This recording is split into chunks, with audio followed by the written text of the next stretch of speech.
I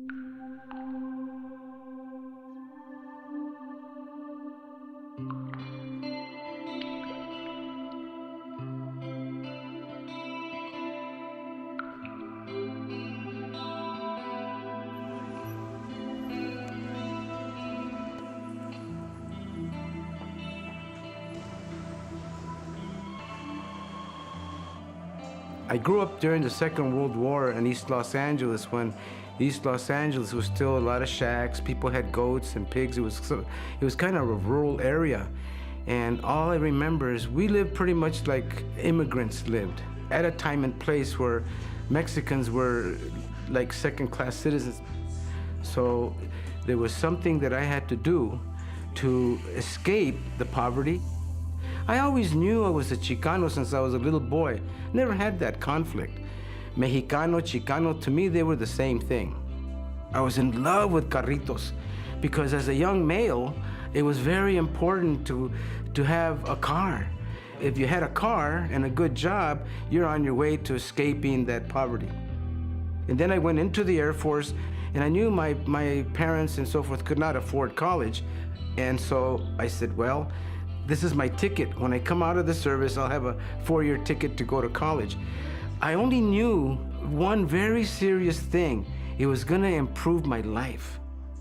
As I was learning the terminology and art history, I had an epiphany that from my culture were the beginnings of the seeds that I began to grow in my head about what was the essence of our aesthetics. Because what I learned in art history is that in Europe, Picasso, Matisse, Van Gogh, all the great ones made modern art from folk art. They studied Arabic tiles, the African sculptures, the Japanese prints. And so I said, if they can make modern art from folk art, what about us? So I go to the barrio and I start looking around. And what do I see? They were decorating their homes a la pop art.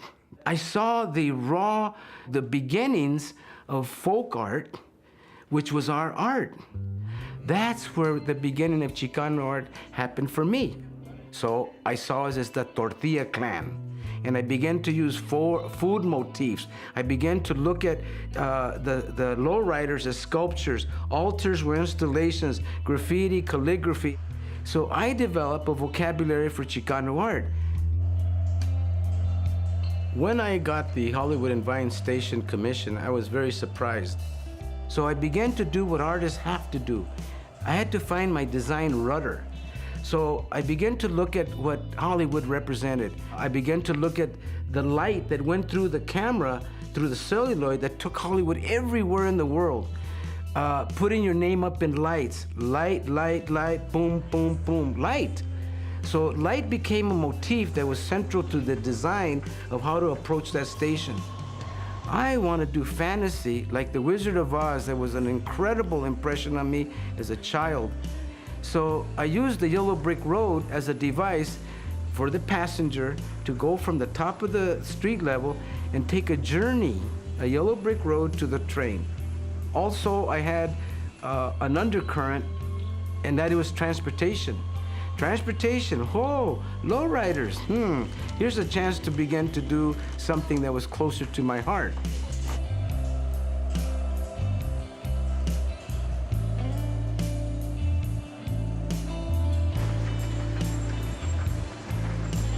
I think that not being an artist is almost unimaginable.